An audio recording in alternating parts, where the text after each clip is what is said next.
Welcome to How to Homeschool Radio, the show where we help new and veteran homeschoolers create a successful homeschool that works for their families. Whether you're thinking about homeschooling, just started homeschooling, or have been homeschooling for years, you've come to the right place. I'm your host, Judy Sardin, homeschooling coach, homeschooling mom of two, and author of Sardin's Practical Guide, How to Start Homeschooling. Are you ready? Let's get to it. Good day, and welcome to the How to Homeschool podcast. I am Judy Sardin, and I want to welcome you. If you've never listened to any of my episodes before, please be sure and check out some of the other episodes that look like they might be appealing to you.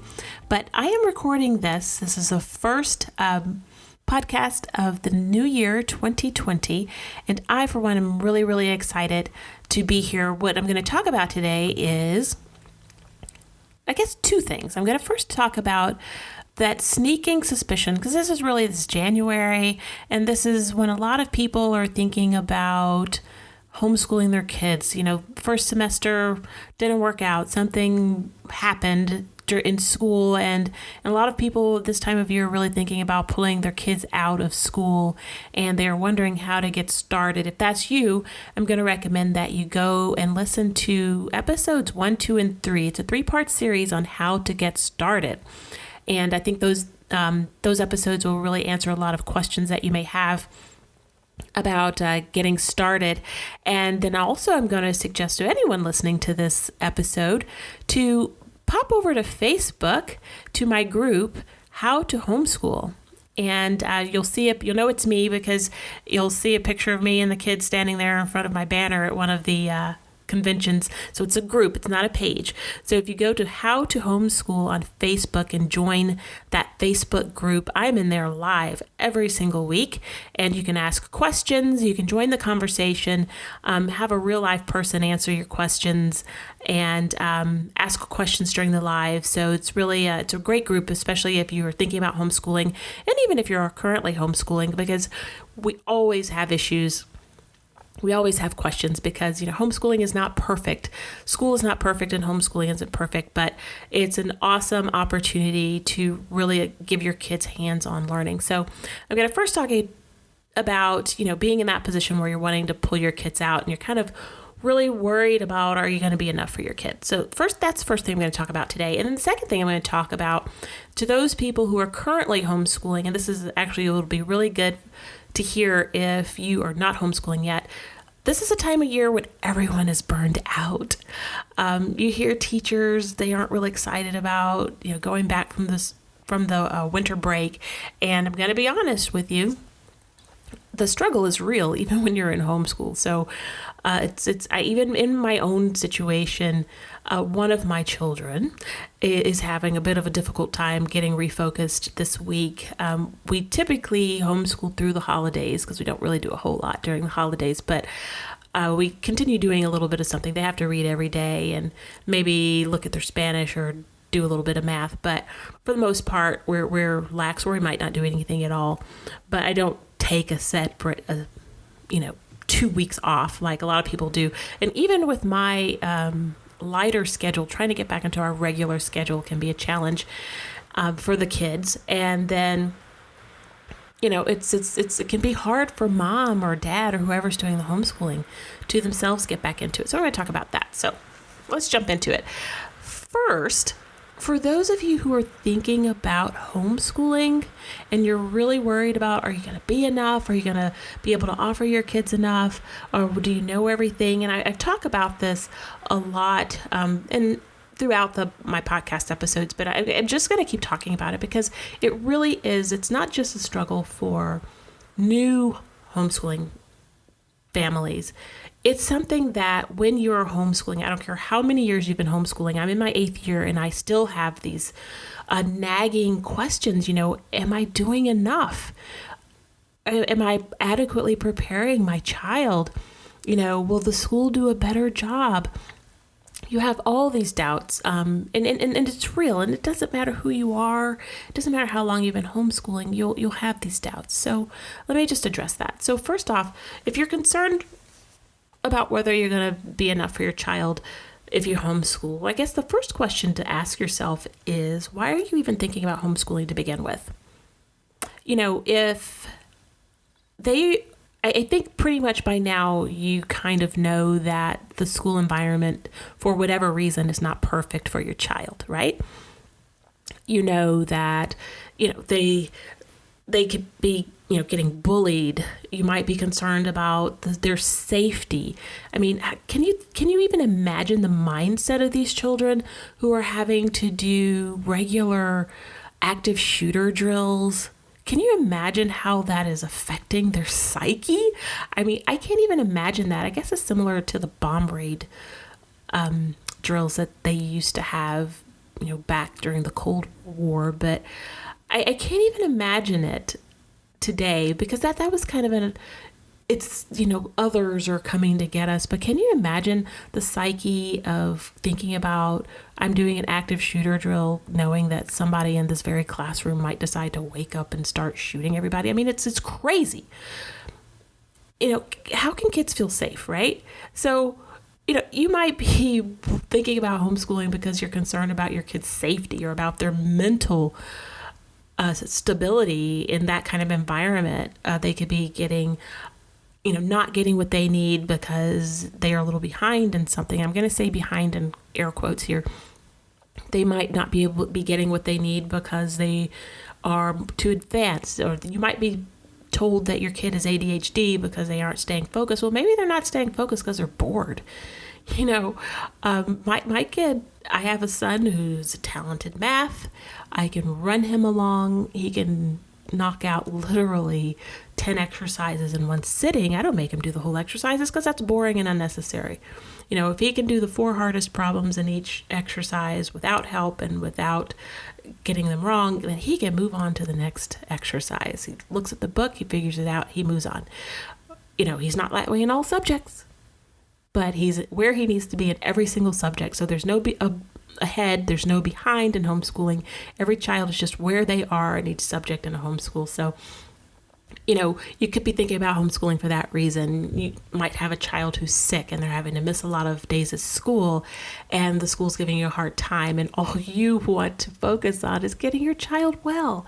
And that's totally understandable. You might have a working child, an athlete, an elite athlete, or an actor, actress, and they need that time off to train or to travel and work on their craft. And so there's so many reasons to homeschool, but the reason why you're here is because whatever is going on in your life, the school is either not accommodating or it's just not working. So I say all that to say, if you're worried about not being enough for your child, you're here because the school isn't enough for your child either. And so I want you to keep that in mind, that the school cannot be all things to all kids. It just can't. When you've got 25 other kids in a classroom, you can't expect, it's unreasonable to expect the school to be all things to your child. Likewise, in homeschool, you're not going to be all things to your child. And so that's okay. Okay? You've got to decide what's the most important thing, and can you provide that better than someone else? And I'm going to advocate that in many cases you can, and sometimes you can't, and that's okay. That's why you're here. That's why you're thinking about it. So, okay, so, oh my gosh, I'm not going to be everything that the school is. Well, the school isn't all that either. That's why you're here. So let's disabuse yourself of that notion. Okay, here's the big thing, that if you teach your own child, you're going to miss some silver bullet in educating them. They're going to miss something that the school is doing. Well, guess what? Schools in every single school district across the country are covering different things. There's no silver bullet. If you move from, I live in Georgia. If I move from Georgia to Wisconsin, I guarantee you, even if my kids were in public school, what they're doing at public school up in Wisconsin or even in California or Washington State is going to be different. There's not a standardized curriculum that every single school is doing across the country. There's no silver bullet. You teach your child, or rather, let me back up. I look at homeschooling as not teaching the child. I look at homeschooling as facilitating a child's learning. And so that's very different from standing in front of a kid and pouring all the information to their head. When I think of homeschooling, I think of allowing your child to learn, teaching your child how to learn so that he or she can then always learn, no matter how old they are. They can always learn information that they need to know. So how does that play out? When you think about the industrialized way that school is conducted, the teacher is standing at the front of the class and she's telling the kids what they need to learn. Okay. And then if you think of, that's kind of the typical public school. If you think of the public schools out in California, especially in Silicon Valley, those schools are very different than most schools look like. Those schools are concerned with innovation and creativity because they know that those are going to be the skills that kids will need tomorrow to start the new tech companies, to come up with the new inventions, to create the things. So those kids out there are being groomed to be entrepreneurs. They're being groomed to be in management. Sitting in a desk and being talked to all day and told what to learn, told you've got to line up to do anything. You've got to line up to leave the classroom. You have to line up to walk down the hall. You have to hold your hands in front of you to walk down the hall. You can't go to the bathroom without asking for permission. All of those things are not grooming anyone to be a manager, to lead people. They're not grooming anyone to be innovative. They're not grooming anyone to be creative. Okay, so those are the things that you can do in a homeschool setting. And so whether you're wanting to unschool and be totally child-directed, or whether you're wanting to be more of a facilitator, I consider myself more of a facilitator. We have curriculum that I use loosely. Math, I'm a little bit more compliant with the curriculum with math than I am with the other subjects. But our homeschool, the children are constantly learning. But at this point, I've been doing it for 8 years. They are doing a lot of that learning on their own. They are directing a lot of their own learning. So they use books, but not a whole lot of textbooks. So we do a lot of applied learning. And, it's just, you can create whatever you want in your homeschool. You can create whatever works for your child, because I guarantee you, every child is different. If you've got more than one child, you know this. Their personalities are different. Their learning style is different. That one child who excelled in that school doesn't necessarily mean that your next child is going to excel, and it's okay to homeschool one and not homeschool the other because school is working for them. There's so many things that you can do when you're thinking about homeschooling. So don't be afraid that you're going to miss some silver bullet, because the environment that you can create in a homeschool,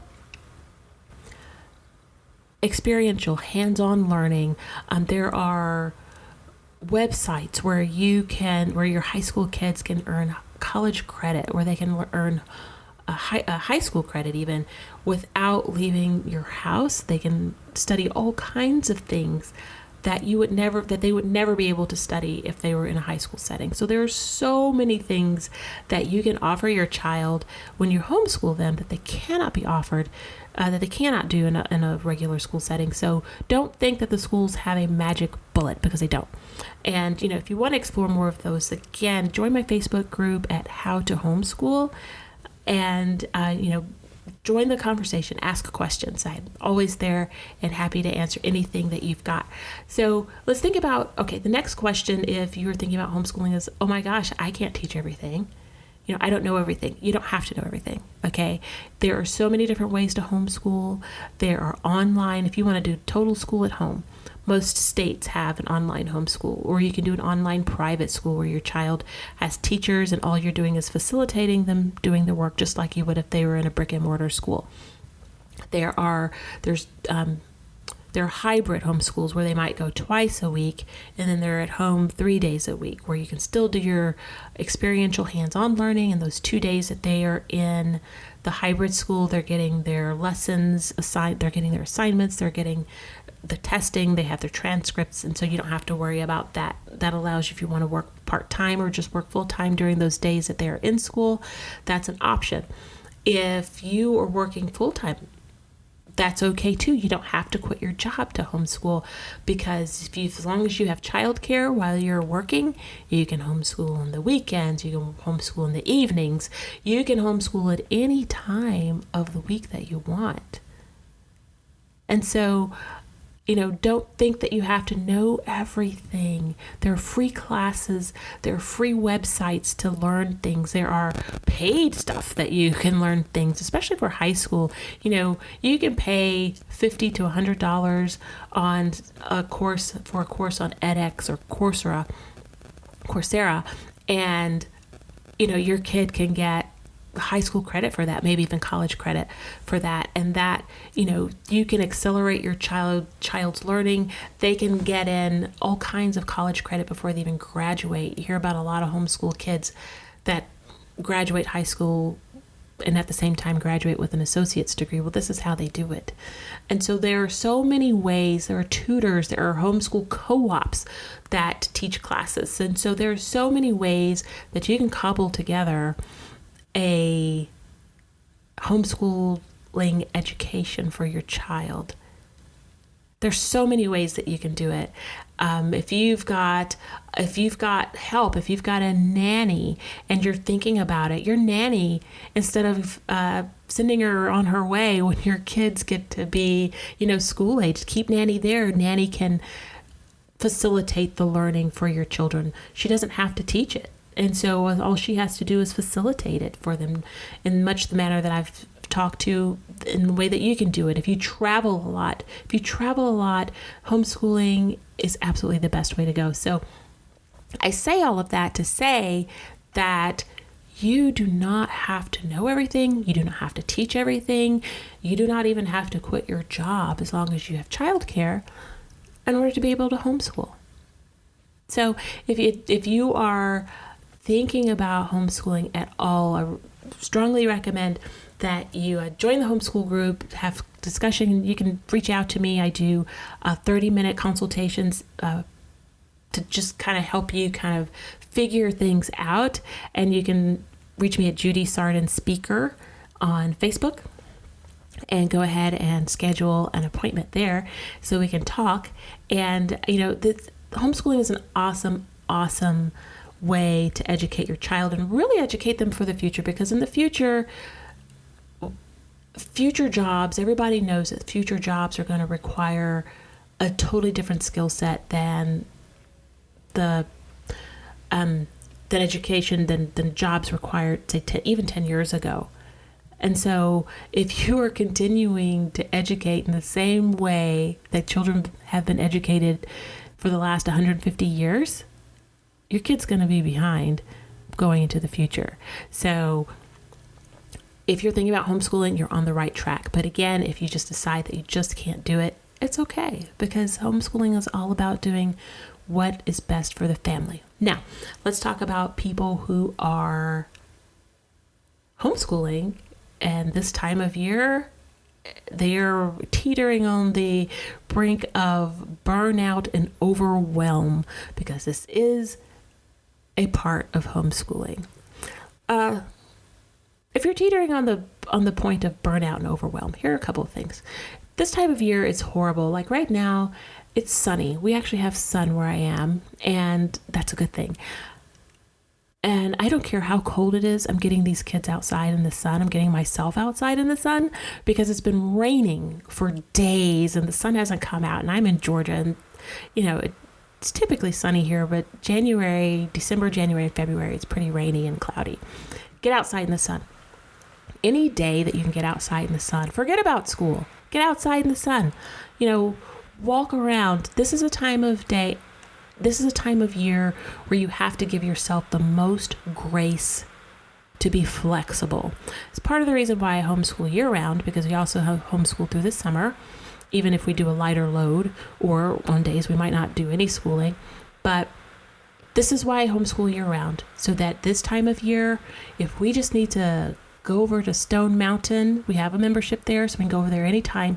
Even if we need to just go over to Stone Mountain and spend the day and not do school, we can do it, and I don't feel bad. So this is a time of year, people, when you've got to give yourself grace. This is the time of year when if the kids are driving you crazy, you are going crazy, go to the skating rink. Do something outside of that house. Do something to clear your mind. Also at this time of year when you're feeling the overwhelm, find a way to kind of step back because, when you're if you're homeschooling full time and you're at home with the kids all the time, if you hear my little kitten mewing, I don't know why she's mewing. Sorry about that. Anyway, if you're homeschooling full time, it can be a lot. I love being at home with my kids. I love being able to be with them. But sometimes it can be a bit much. So you work something out with a relative, you work something out with your spouse so that you can just have those days where you can get away. I am an introvert, and so being with people who are talking to me all day, both of my children are extroverts. They've never gone to school. Well, they went to daycare, they went to Montessori school when they were young, but I've been homeschooling my oldest since he started kindergarten. And then the youngest has always been at home since she was 3. But, going to work at least allowed me that drive time in the morning. I could listen to the radio. I'd have my peace. I was alone with my thoughts. And even on the drive to pick them up in the evening, I had that time. Plus I had an office. So I was in my office where I had my own time a good portion of the time when people weren't in and out asking questions. But I don't have that anymore. And so sometimes my husband will usually try to do it twice a month, where on a Saturday or a Sunday, he'll take the kids out first thing in the morning. They'll have breakfast out and they won't come home until after dinner. And so I don't really want to go anywhere. I just want to be at home by myself. I might not turn the television on. I might not turn any sound on all day. But I need that one day to recharge. And it helps me. I usually get about two weeks of good mileage out of that. And then we need it again. And so, whether we don't really have relatives in our town to leave them with. My mom moved away. So it's really just, I have to depend on him. And he knows kind of when I'm getting to that point where I just need to get away. So you will have to do that. So whether you're thinking about homeschooling, you need to be thinking about that ahead of time. And if you're currently homeschooling and you're not doing this yet or already, this is how you get through the overwhelm of the yucky winter. You've got to have that time to yourself. You've got to figure out how to make it happen. So you've got to do it. Our gym is beginning to offer parents' night out twice a month. The kids don't want to go because they feel like they're big kids. I don't care if they're miserable the whole time they're there. I'm signing up for both parents' night out. It's free. It's included in the cost. They're going. And so that is giving my husband and myself an opportunity to reconnect. Even if we don't do anything but come home and sit on the sofa and watch television, which we have done for the 4 hours. This is what we do. So these are ways to overcome the burnout during the winter. And then if you're beginning to think you're not enough, you're not good enough, you're missing something, your kid's ahead or behind, I say listen back to the first part of this this podcast for some, just to remember why you're homeschooling, and remember there's no silver bullet, and your child is exactly where they're supposed to be, likely, because no kid, no person is good in every subject. Most people who are good in math are not the same people who are good in language arts, and vice versa.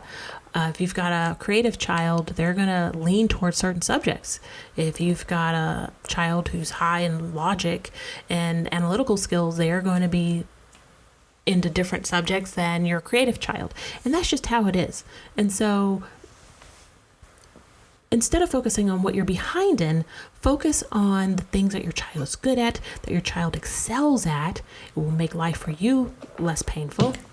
And then just, get them to where they, at a base and workable level in the areas where they just are not interested, or they just need a little help. Because guess what? whatever their job is, it's not going to be in that area that they really suck at. That's just a fact of life. So help them excel in the areas that they're good at, and it's going to give you less headaches as well as them. So that's kind of we're starting 2020. Let's get excited. Let's get going with a bang episode. I hope this was helpful. And again, go out there, join my How to Homeschool Facebook group. We can talk live. I'm on there live every week, and we can talk about whatever you want to talk about. I'll be doing training, and so I add the entry questions. Make sure you answer all 3 entry questions so I know you're not a bot. In the entry questions, I'm asking you basically what are your concerns, so I can make sure that I'm giving you what you need, and I'll cover them there and or here on the podcast. So I'm all about serving you and giving you whatever you need. And finally, just want to let you know, I am going to be speaking at the Great Homeschool Conventions in April in Cincinnati and in June in California. So if you guys are going to be there and near those places, just go out to the Great Homeschool Conventions website and register. I'll be giving a couple of workshops. I'm not sure what I'm going to be talking about right now, but I'd love to see you there. I'd love to meet you. And then finally, pop over to my website. I've got lots of free resources there for you. It's www.judysarden.com/homeschool. And I will see you in a week. Hey, one more thing before you go. As a valued member of How to Homeschool Radio, I want to help you and hear from you not only when you're listening to the show, but all day, every day. I have a new Facebook group called How to Homeschool, and it's a place where you can get together with other homeschooling families to get support, offer support, and interact real-time to homeschooling issues that are most important to you. If you want to be a part of this growing community, see the latest videos, and get live answers to your homeschooling questions, go to judysarden.com/homeschool podcast. Or you can just hop onto Facebook and search for How to Homeschool under groups. Drop me a note to let me know when you join. I can't wait to see you there.